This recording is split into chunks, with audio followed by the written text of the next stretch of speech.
Hey, hey, hey, good morning, good afternoon, and good evening, wherever you are on this beautiful planet. Welcome to today's episode of Reconnecting to the Artist Within. And I got to tell you, I am very excited to be doing it. Today is our very first episode, and I really loved this interview with Damian. So I'm going to bring on my man, Damian Carruthers. He is living in England right now.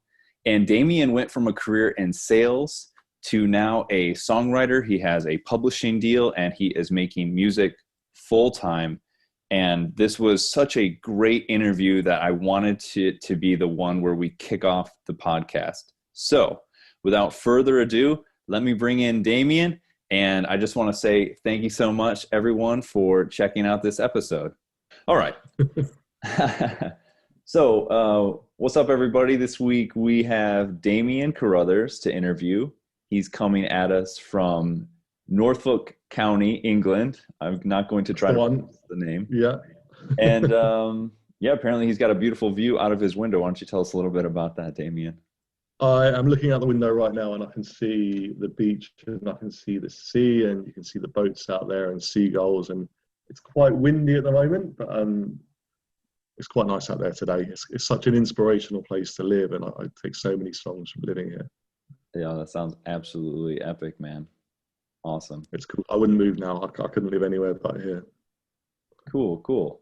So right now, why don't we take a 30,000 foot view, and you just give us sort of like real quick where you were, where you are right now, and then we'll dig into the story. I'll try and break it down. So up until March this year, when the pandemic hit, I was working in corporate sales. I've done sales. I've done music kind of all my life, but I've done sales for the last kind of 10 years. And I was doing corporate sales in a trampoline park, which was a really fun job. But the kind of the long-term goal was to go full-time with music. And when the pandemic hit and lockdown came into effect, it gave me so much more time to focus on music and writing and everything else. So I started to write a lot more. We put out a song with the band in April. It did really well. So I kind of used the momentum there to get a publishing deal, which is, you know, the best way to earn money. I kind of don't push towards getting Spotify plays or iTunes downloads. The end game is a publishing deal because that's what pays us. It pays us for radio play. You know, it pushes your music to films, to TV, to video games. And we're getting a lot of play in stores at the moment as well, in shops, which Awesome. is generating income. So that was always the goal for us, to get the publishing deal. And I think that's the way to make a long-term career out of music. Don't focus on getting famous, focus on getting paid for it. You know, amen, man. That is exactly what I am trying to educate myself on as we speak, right? So that's Exactly awesome, that. Damian. That's awesome, dude. I love that. I love that story. So tell us, you know, I'd love to hear more about your childhood, right? Yeah. And sort of the journey that you took from, you know, childhood into sales. All right, let's start there and then we'll kind of talk about the arch here. That's a tough one. I didn't really go to like university or That's fine. or anything like that. I was in school. I was quite creative at school, but over here they don't encourage that really. You're not encouraged to be creative. You're kind of forced into a system where you're told you have to get a job, you have to pay your taxes, you can't be a writer, you can't be a musician. It's unrealistic. You know, it's never going to happen. You say over Kind of here, but I feel like that's a worldwide theme, man. probably is a worldwide thing. Yeah, you're Yeah, never told. No one's told that they can follow their dreams, and it kind of subdues you and totally. discourages you from doing so. So it took me a long time to gain the confidence and, you know, the ability to go after it and actually start to believe that's what I could do.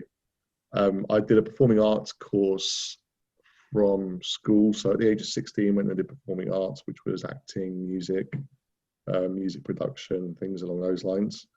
And then went into work, straight from there to work, because that was the best way to get paid.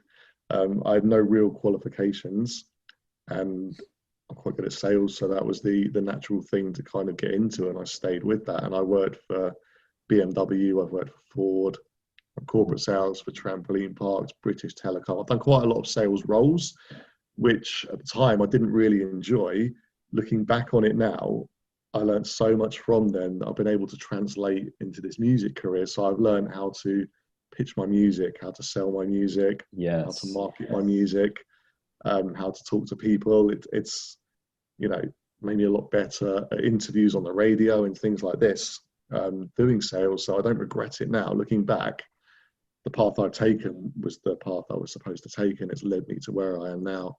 But I am excited about the future with music and being creative, and that's what I want to do for the rest of my life. And lockdown has kind of taught me that, we don't need to go to work every day. It's killing us, going to work for 8 or 9 hours a day, 5 days a week, not seeing friends or family.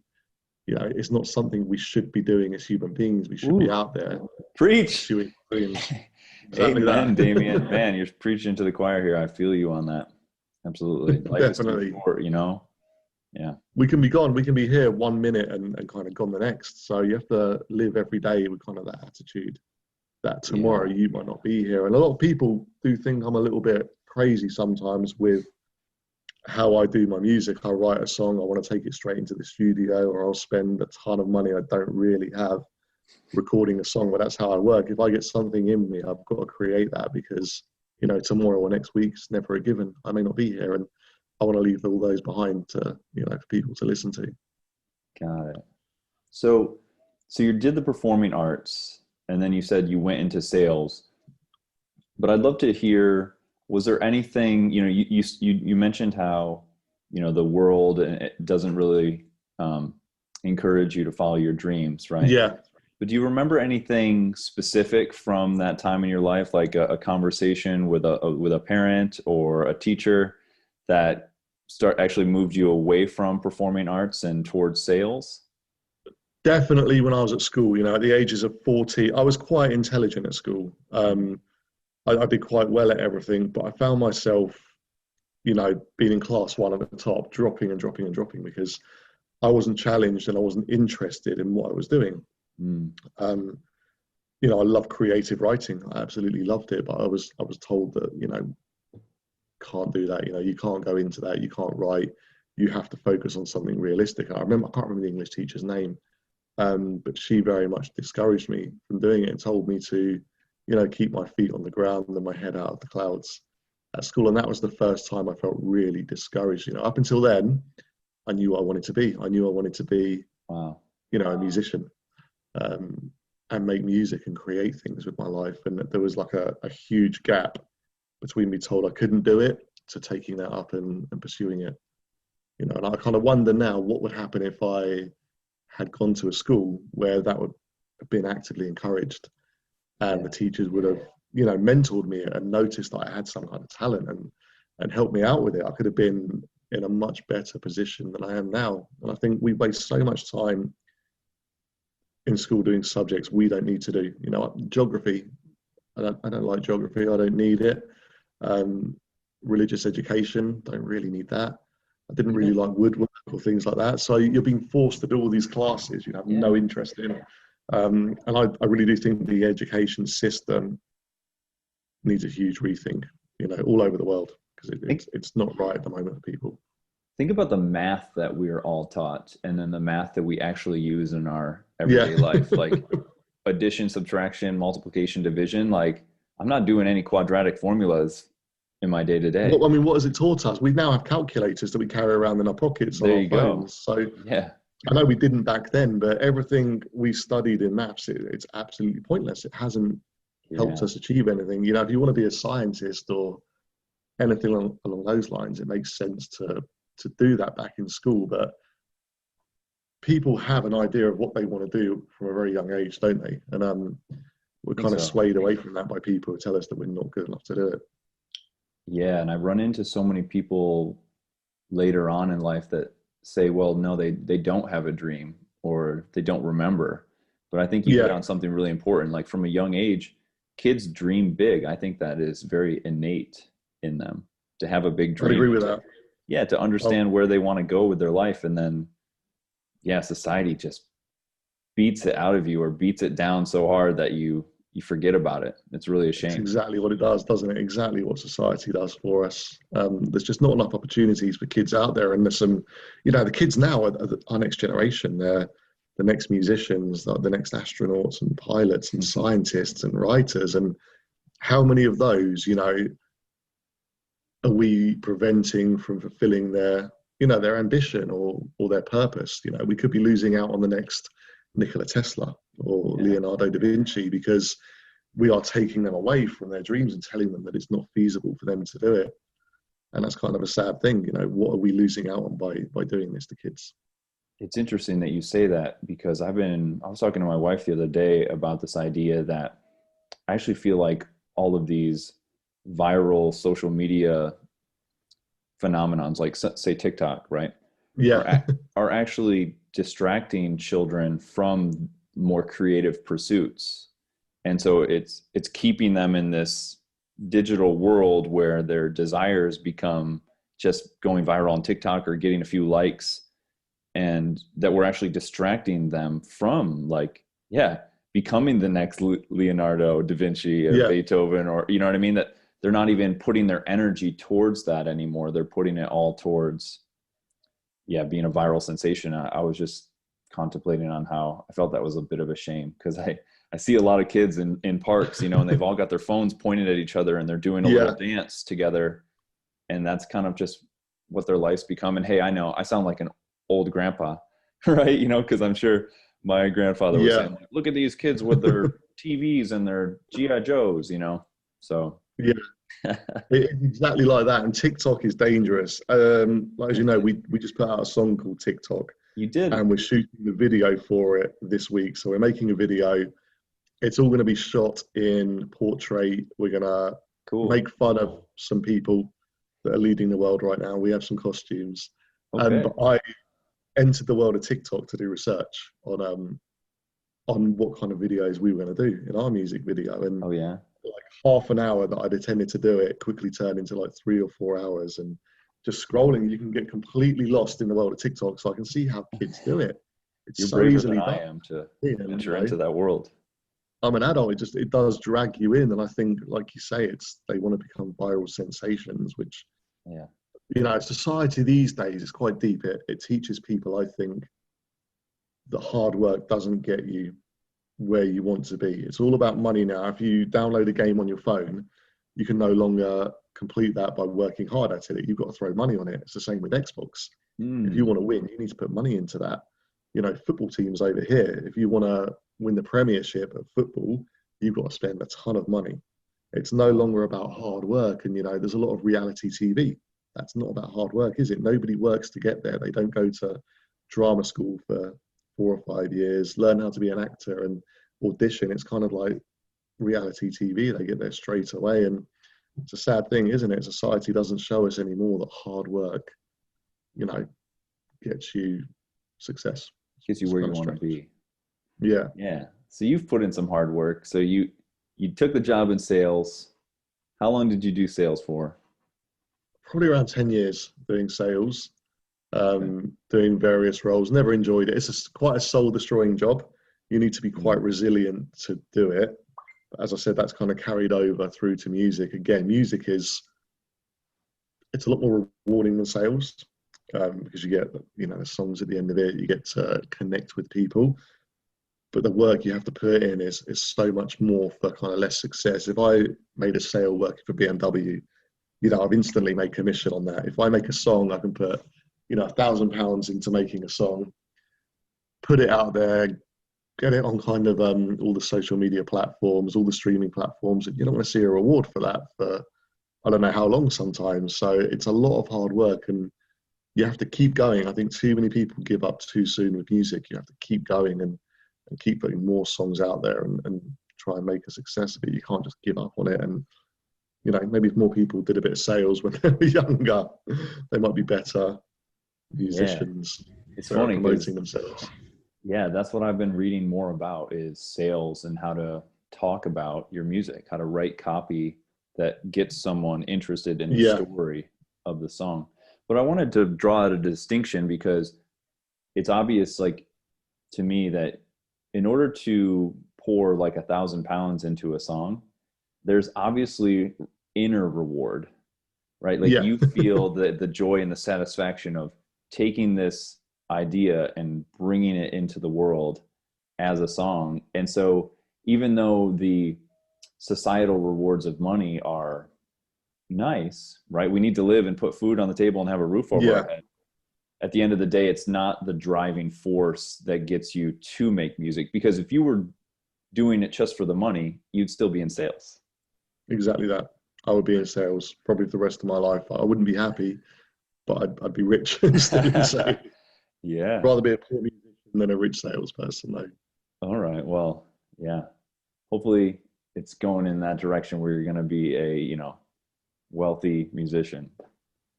Yeah, I'm putting a lot out there. I'm doing a book as well. I've got a children's book coming cool. out, which involves music. So the basis on that is it's a children's book, but there's going to be an audio book with a soundtrack as well.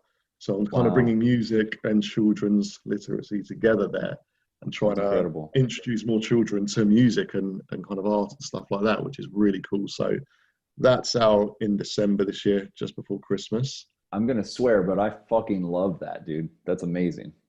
It's kind of like it's 5 years in the making, and I'm just seeing it kind of, the website's up. It's got my date set for release. The song is recorded. We've got the actors there. Everything's written. It's kind of all set now, and it's the first time this week I've actually felt, what, this is actually happening, and it's kind of huge, to have that. Yeah, I feel a surge of energy in my body just hearing about this idea. That's incredible.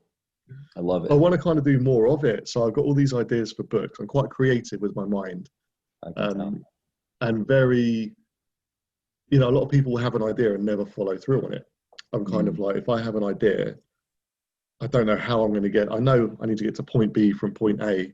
I don't know what points I need to get to in between, but I figure it out on the way. And that's kind of how I did music and how I've gone about the book. And I'd quite like to do some kind of short film or a movie or something next. Don't know how I will do it, but awesome. Again, it will be based around music. That's kind of, music is the thing I think I'm kind of good at. The book, that I have doubted myself quite a lot with it. Can I do it? Am I good enough? It's a children's book at the end of the day, so it's probably around the same level of intellect that I have to write a children's book. I can connect with children. I have a kind of small mental age. I think I can connect with children quite well, but I like to incorporate music with so many things. Another kind of reason I think music at the moment, when I hear what kids are listening to, it's not very good, is a polite way to put it. I feel like you could take anyone off the streets these days, put them in a studio with a producer, throw £1 million at it, and you could have a hit single. I think the art of songwriting is dying out almost. There's a lot of bad music out there at the moment. Yeah, my sense is that it seems to be missing soul, right? That yeah, I'd agree with that. That heart and that energy that goes into the music from the ages. Do you know what I mean? Like Nina Simone and the amount of soul that she poured into her music, or Aretha Franklin or Sharon Jones, or the Beatles, everybody, right? It's like music back in the day that it was about much more than just being a viral hit on the internet, right? That's what it's about these days, isn't it? Going viral with a song. And these songs don't mean anything. You've got rappers talking about Gucci and driving Ferraris and stuff like that. Where are the songs that mentor you through life and help you get through life, that talk about, the things that you have to deal with growing up and, being a child all the way through to an adult? You don't get that anymore, especially with the mainstream music. It's kind of all talking about random, the lyrics you hear these days are terrible. At 16 years old, I couldn't relate to anything about Gucci. I still can't. Yeah. I've got no idea.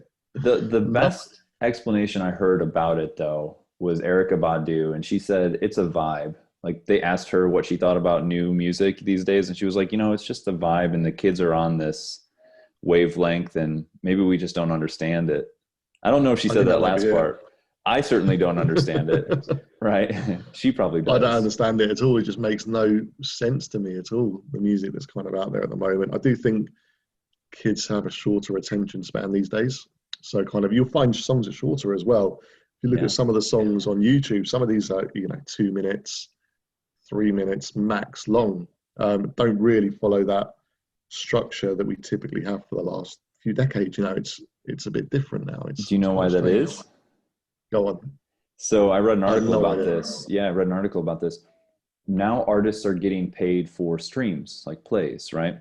So the Yeah. shorter the song is, the more likely the person's going to press play again and circle back around on the song. Because Wow. yeah, there was an article, I forget what I read it in, but that made a lot of sense to me because I noticed some of my favorite hip hop artists were putting out, even like talented ones who have a message in their song, like Yeah. Current, were putting out songs around the 2 minute mark. And I remember thinking like, oh, I would have liked a lot more to this, maybe at least another minute, Yeah. another hook, another verse. And yeah, it's actually because they're just trying to get repeat plays. It's all about That's, money then. So yeah, in a sense. streaming has kind of killed it, hasn't it? I mean, we make nothing from streaming, absolutely nothing. Sure. The money comes from radio play and getting played in stores and Publishing. stuff like that. But That's cool. I think the money in streaming is so small, it kind of makes sense to do that, I guess. And try and make some money Yeah. from it. People have to make a living from it. And, you know, the record labels want their cut. You know, everyone's taking a cut, aren't they? Everyone wants their piece of the pie. Yeah. So it sounds like you're mostly an independent artist, but you have the publishing deal. Yeah, we are completely independent. We wanted to go publishing rather than a record deal because it gives us complete artistic freedom. We can do anything we like. We can put songs out whenever we like. There's no pressure on us. Cool. Nobody's telling us our songs need to be changed or shortened or made more commercial. We can do kind of whatever we want, Mm-hmm.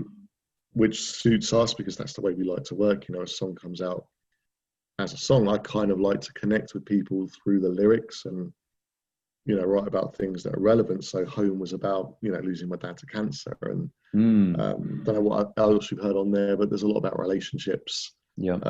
There's Astronomy. We put one out called Astronomy, which is about kind of finding yourself and following your dreams. It sounds like it's a love song. It's not. It's about finding yourself.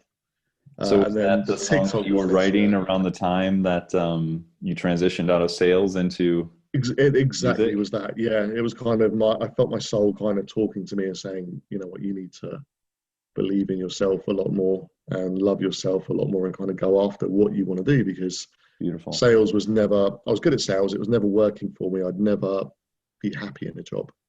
You know, I saw everyone else happy in their jobs doing what they want to do. And I was never happy doing it. I always felt like I wanted more and I wanted to make a difference. And it was that time I wrote the song. And yeah, it does sound like a love song, definitely, but it's talking about connecting with your soul. It's like your soul reaching out to you and saying, you know, follow your heart, you know, chase your dreams and give it a go. And that's kind of, that was a turning point in my life, that song. It's the first song that really connected with the radio. We got some really good radio play with the song and it went down really well. And it was kind of very, I think, symbolic to put that song out at that time when everything was going on.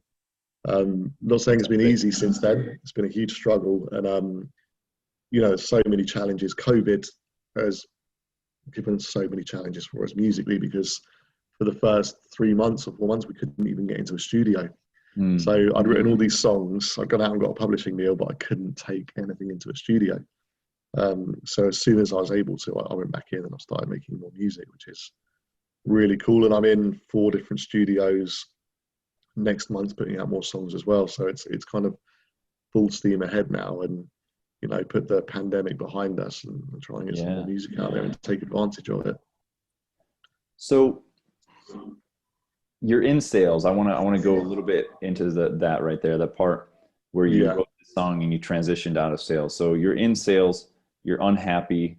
What, you know, you're writing this song. Was there a particular moment at the end of your like sales job, you know, or towards the end, where you thought like, okay, I do have a story for you. I do have a cool story. It's emotional. So I was in a band. So I was doing sales and I was in a band with a guy called David Pickup.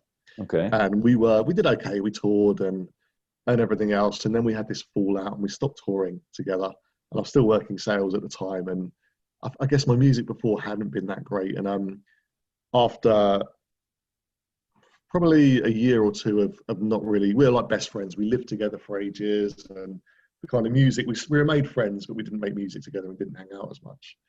And then we thought, you know what, we'll hang out and we'll chill out together. And there was a guitar there and I just picked it up and started playing a riff. And he started singing this song to it.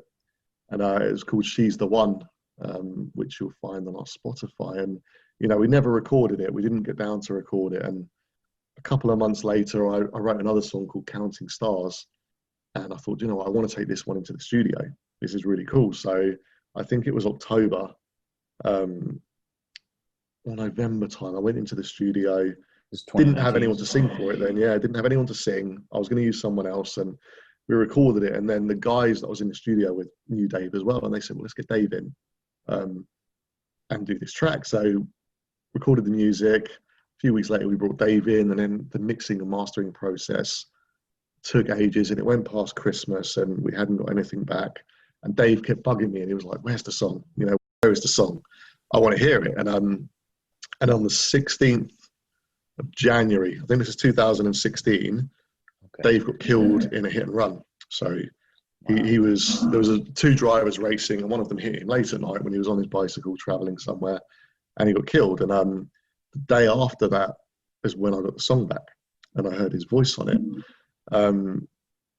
So I was kind of like, it was kind of emotional having that song and hearing his voice when, you know, the day before he just gone, and that kind of made me think, you know, he didn't really pursue his music. He was so good. He didn't pursue it as much as he should have done. You know, he was quite lax with it and didn't achieve as much as he could have done with his voice, because it was incredible. So I kind of thought, you know, I need to live for him. I need to make double the effort now, because he can no longer sing, you know, he can no longer take to the stage. So every time I do it, I have to live twice the amount for him. And I had this song, She's the One, that me and David started writing that time. And I just didn't know what to do. And I waited a few months, 6 or 7 months. And then I thought, you know what, I want to take this into the studio. It's something I want to complete. We did it together. But again, now I don't have a singer. Dave's gone. So what do I do? And I went to an open mic night just randomly. And there was some guy performing there who I didn't really take much notice of, but, you know, he was all right. And he added me on Facebook like a week later. And then a week after that, I saw him post a video of himself singing. And it was like absolutely incredible. So I dropped him a message completely randomly and just said, you know, I've got this song. This is what happened. Do you want to come and sing? And, you know, he agreed straight away, came into the studio a few weeks later, and we got to finish She's the One. And the intention was never to form a band, but somehow two guys that were producing the single, who are amazing musicians themselves, Matt and myself, ended up forming Serenade the Stars. And within 6 months from then, we were performing at a festival called Live in the Park to, I don't know how many thousand people, you know, 10,000 people or so. And then we took it seriously, and I started writing a lot more music, and we started working together, and we kept going into the studio. And as we went into the studio more and more, the songs seemed to get better. And, you know, that brings us up until now, where we've got an album ready to release. You know, we're getting radio play with the songs. We signed a publishing deal. And I look back, and it was Dave, you know, giving his life almost, I guess, or losing his life, that kind of gave me that gift of music. You give me band without him dying, there probably wouldn't have been a band. I may have stayed in sales, you know. That was definitely a push. And every time I need to write or want to do something like that, I often think of him and think, what would he do here? You know, how would he do it? And I look back at that quite favorably. You know, I don't regret losing him. I kind of more appreciate that he was in my life, even though it was, you know, a few years, you know, probably 10 years. I appreciate that he was in my life, and he changed my life whilst he was in it, and it's led me to where I am now. And I'll owe that to him for the rest of my life. You know, I do miss him, but he gave me the best gift ever. You know, he gave me the gift of music with this band, and he's the reason we're doing it. So it's easy to get sad when you lose people, I guess, but I think you have to look at it in a more positive way. Like, you were lucky to have this person in your life. You know, don't be sad that they're gone. Be happy that they were with you. And you know what, I am where I am right now, partly because of him. So yeah, that's kind of the story I try and tell as much as I can when I'm doing these kind of things.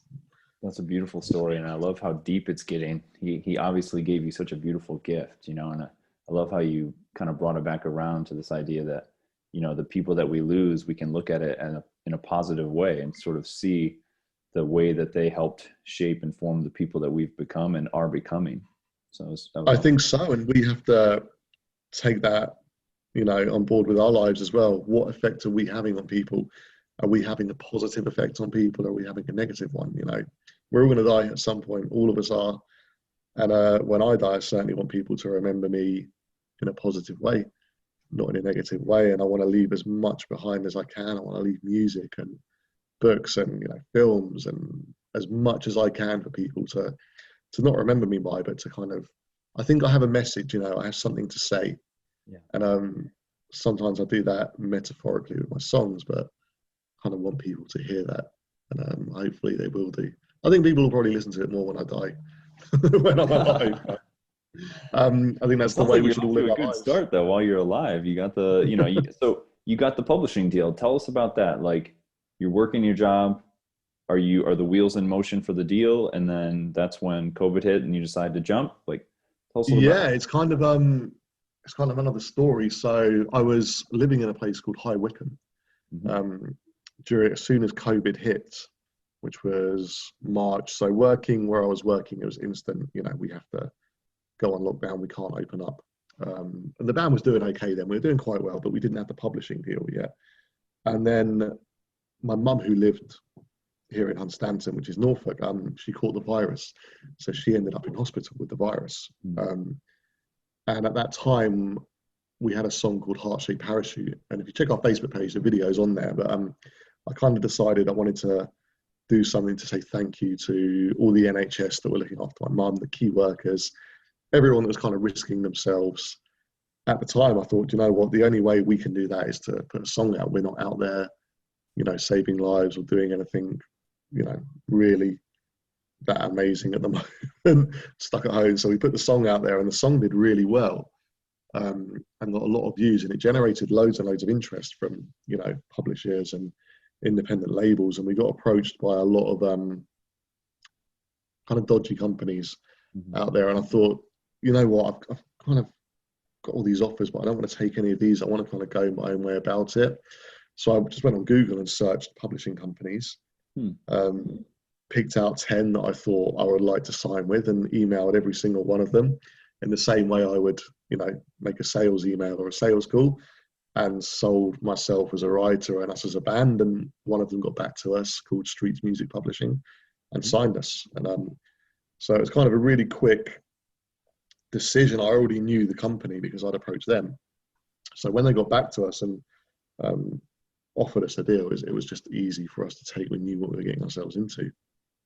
But I had to go out there and get that. And, they didn't come to me. All the ones that were offering deals to us were not legitimate companies, I don't think. There was a lot of people that just wanted to rip us off and take our music and take the rights to our music. And I think we did well. We got very lucky. It was a case of timing, and everything that went on with the lockdown as well enabled me to move here by the seaside. And my life has changed since I moved here as well. And, without everything kicking off, I know it's a lot bad has happened. We've lost a lot of people. Everyone's mental health is suffering.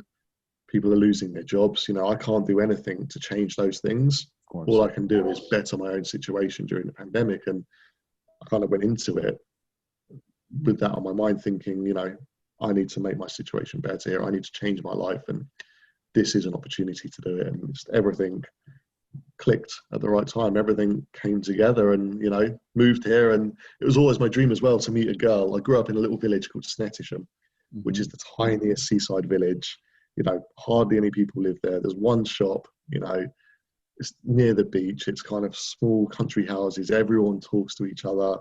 It's really friendly. So I'd always dreamed, when growing up, because I moved away from there when I was 8 or 9 years old, I always wanted to come back and meet a girl and have family here. And within a few weeks, I'd met a girl in the village, and it was kind of like we'd known each other our whole lives. We were a perfect match for each other, and everything clicked together. My entire life changed.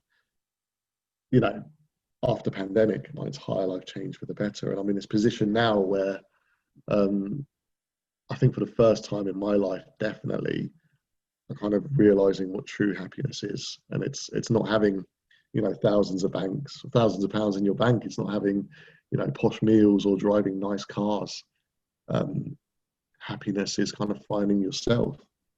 And a lot of people don't know that. A lot of people don't understand that. And it's kind of when you do, or when it does happen, it's the most amazing thing. It's the most amazing thing. And I wouldn't change anything now. If I died now, I'd die happy. You're giving me chills all over, brother. That's, I mean, this is multiple times, and I could not agree more. Like, I'm not even nearly at the stage in my music career where you're at, but I tell my Yeah, wife before that I'm so thankful to be finally writing songs on guitar and singing that yeah, if I died, I would be happy knowing that I did the thing that I've always wanted to do, right?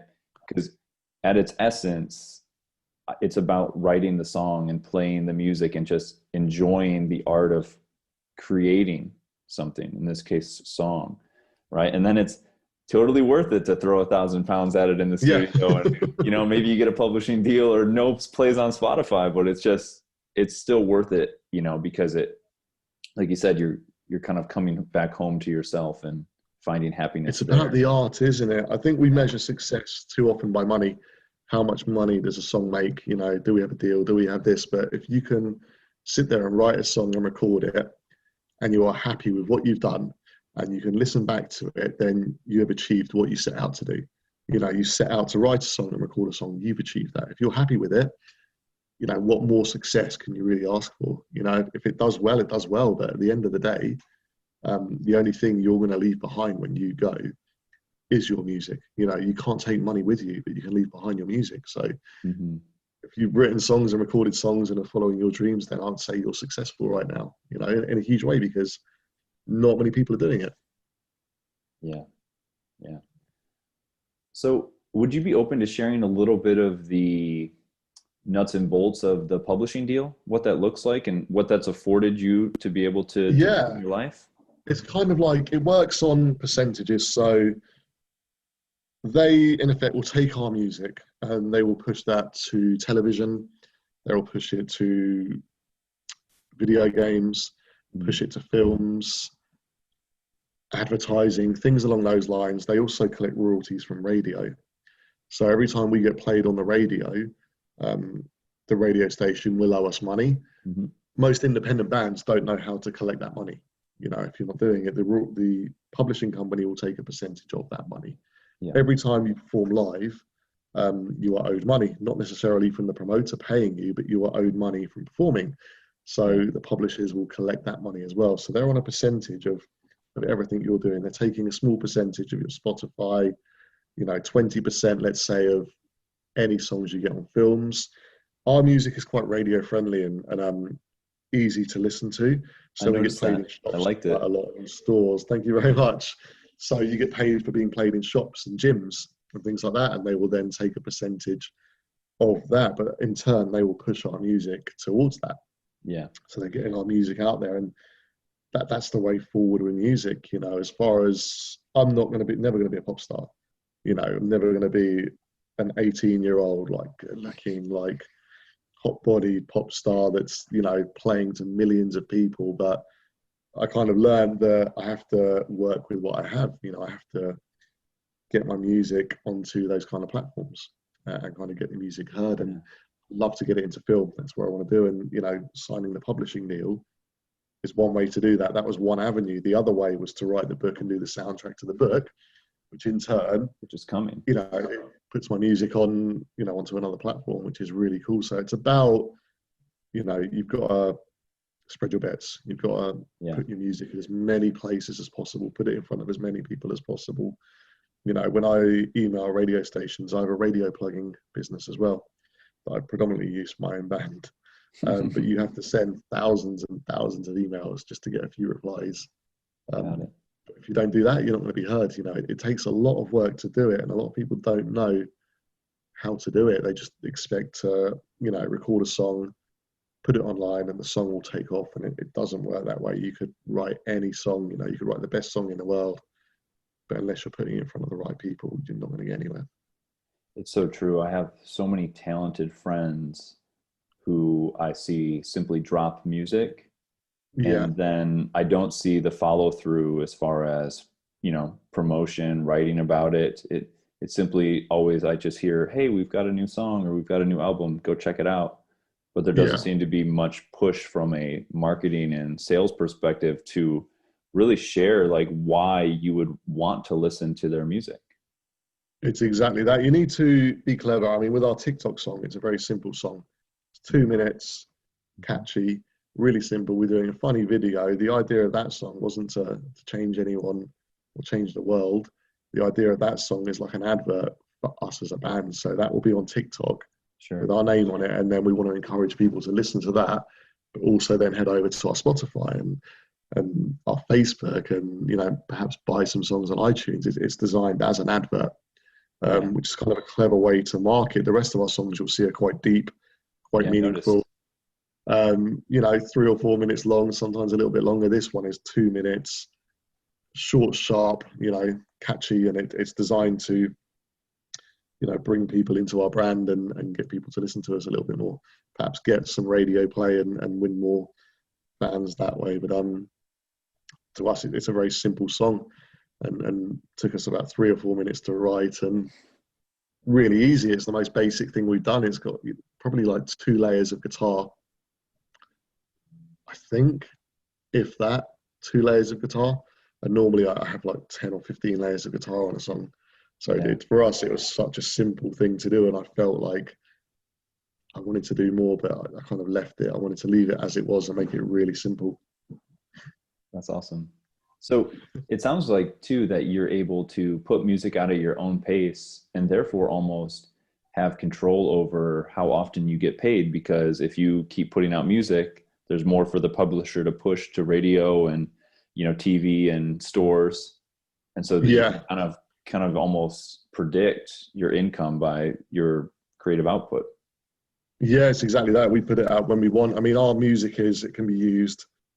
The radio play is kind of short-lived. The tracks have a very short shelf life with radio and social media, but with the publishing deal, you could have a song that's 10 years old, and if it's the right song, it's going to get onto that advert or film, which is Hmm. kind of a benefit. I think too many bands do push for that fame on social media and the radio play too much in sales, and it's not the way to go now if you want to make money, because it dies out. You see so many rock stars, that were huge 5 or 6 years ago and now broke because they were not smart with the way they did things. They became famous for a few years, played some gigs and spent all their money. And you need to be smart with the way you make music and the way you market your music to get that longevity, I think. Yeah, I like what you said. You're like, I'll never be an 18-year-old pop star. And Yeah. that's something I tell my wife often too, is that I feel like my music or just music in general, like has a larger lifespan because I'm not trying to be a pop star. So, an Yeah. 18-year-old pop star, unfortunately, they have a really short lifespan. It's so much of the music is about their youth and their looks. And then Yeah. once that starts to fade, right, forget about it. Now Yeah. now they're lost in the ether of like music history versus the Exactly. artists who, Yeah. putting out genuine music from the depths of their soul, And right? how do you go from being 18 years old and playing to, 30,000 people to then being broke and stacking shelves at a supermarket? Yeah. What does that do to people? It's kind of like it's a machine, isn't it? Music is a machine. And it kind of churns people out. It brings them in and churns them out. And it's a really short shelf life. And, there's not a huge amount of bands I can think of that have lasted, a huge amount of time. There's, especially recently, I can think of, maybe 10 or so bands that have done that, successfully and been smart and put out continuously good music. But the pop stuff, the boy bands, they just do not last. Yeah. Well, so I can tell that I've had you talking for so long, you're starting to get a little tickle in your throat. You use some water there, huh, bud? I'll do that in a minute. Yeah, a little bit of water or a cup of tea or something. Well, I mean, I feel very good about everything we've talked about today. This has been an amazing Awesome. It's been a good conversation. interview, to be fair. It's been good. Thanks. It's been very inspiring to hear from you. I'd love for you to tell us, the name of the band, I know it, but I'm going to let you tell them, where we can find more music from you, all that good stuff, whatever you'd like to tell us. So we are called Serenade The Stars. Mm-hmm. I took the name from, there's a band called Feeder, I really like. And there's a track of theirs called Satellite News, and there's a line in there that says Serenade The Stars, which is where I took the band name from. But we are called Serenade The Stars. We are on Spotify, Amazon, iTunes, Google Play. It's the one that Jay-Z does his streaming platform. We're on there. Tidal, we're on Tidal. Basically every streaming platform. Mm-hmm. Feel free to buy the music instead of streaming it, because it means we can make more. But look up Serenade The Stars. Our latest song is called TikTok, and it's a sing-along, catchy, kind of cool song to listen to. I thought it was very cool. I'm getting a cough now. Where's the best place to buy the music for someone who wants to support you guys? Where do you get the most revenue? iTunes would be the obvious one, but it's on Amazon as well, so feel free to buy it on Amazon. Amazon or iTunes kind of work. It helps if you're on Spotify, add us to playlists. Cool. It means Spotify notices what we're doing more. Not necessarily for money, but it kind of markets us. If you hear us on Spotify on a random playlist, you may go out and buy one of our songs. You may come and see us play live when we're allowed to play live again. Yes. It kind of helps us in a big way. We don't make money from Spotify, but it's a good marketing tool. So, of course. Hopefully you guys will be coming through Europe. I'm in Brussels, so I'd love to catch you on tour. I would love to. I would absolutely love to. We talked about it last year, going on tour around Europe, and then the pandemic hit, but it's something we do want to go back to and kind of get going. It's just we just don't know when this pandemic will end. I think we're looking at March next year before we can tour. We can play live now, but it just doesn't make sense to go into a venue and play to 10 socially distanced people. It's kind of not going to help the venue, and it's not going to help us as a band to do it. So we're going to wait until everything clears up. We'll do some festivals next year, and then hopefully tour. So it'd be great to head over to Europe and do some touring there. There's a lot of places I'd like to visit, so that's on the cards. And if not, I'll come through with a book or something, I'm sure. Yeah, well, I was going to say, I'd love to interview you again about the book. I want to hear more about this children's book when it's, I would love to. Into the world. Yeah, I would love That'd to. be amazing to hear about. I'll send you a link to the book. Please. After this. The website's up and running. It's called The Cheese Miner on the Moon. Okay, cool. Brief description. It's about a cheese miner on the moon. I love it. Obviously, the moon is made of cheese, of course, but it does carry a message as well. So it's kind of designed to be entertaining for kids, but at the same time, carry that message that we cannot continue to consume in the way we're doing on planet Earth. With what we're doing with oil and natural resources, because it's not going to end well. So the metaphor is that cheese on the moon, that kind of represents oil and things along those lines. And that's hopefully we're going to spread some education through doing it and kind of get a message to kids now, because they're the generation that could potentially save planet Earth. We're not on a good course right now, and we need to change the world, definitely. And this generation isn't going to do it. The leaders aren't going to do it. They're just going to carry on doing what they're doing, and we need to stop that from happening.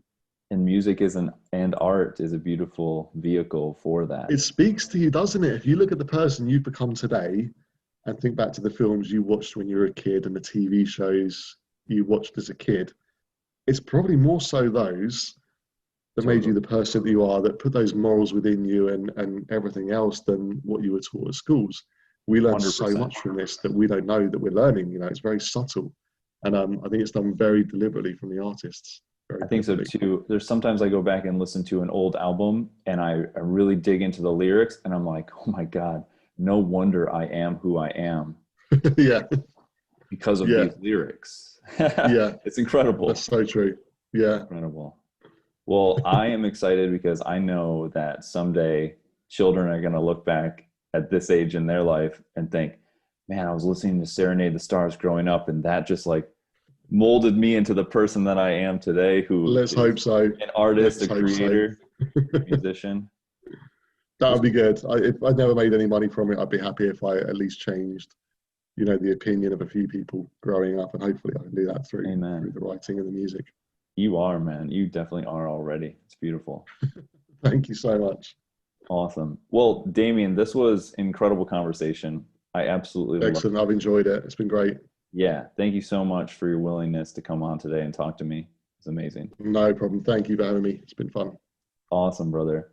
So, all right. So that about wraps it up for today's very first episode of Reconnecting to the Artist Within. I'm your host, Mike Murray, and it is my goal to inspire you to crack open your creative vision and unleash it on the world.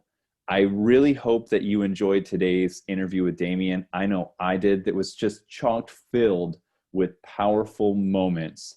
And I'm really looking forward to bringing more of these interviews to our listeners. So thank you so much for listening. If you would love to, give us a thumbs up or stars or whatever the rating system is where you're listening, and, make a comment, share it with your friends, write a review. All of that stuff is going to help this community grow so we can continue to inspire more people. If you want to continue to connect deeper on these subjects, we have a Facebook group. It's called Reconnecting to Our Inner Artists. And it's a really fun group where we're all sharing some of the journey that we're experiencing as we're connecting deeper with our creativity. So thank you again so much for listening. I really appreciate you, and I will see you on the next episode. All right, take care.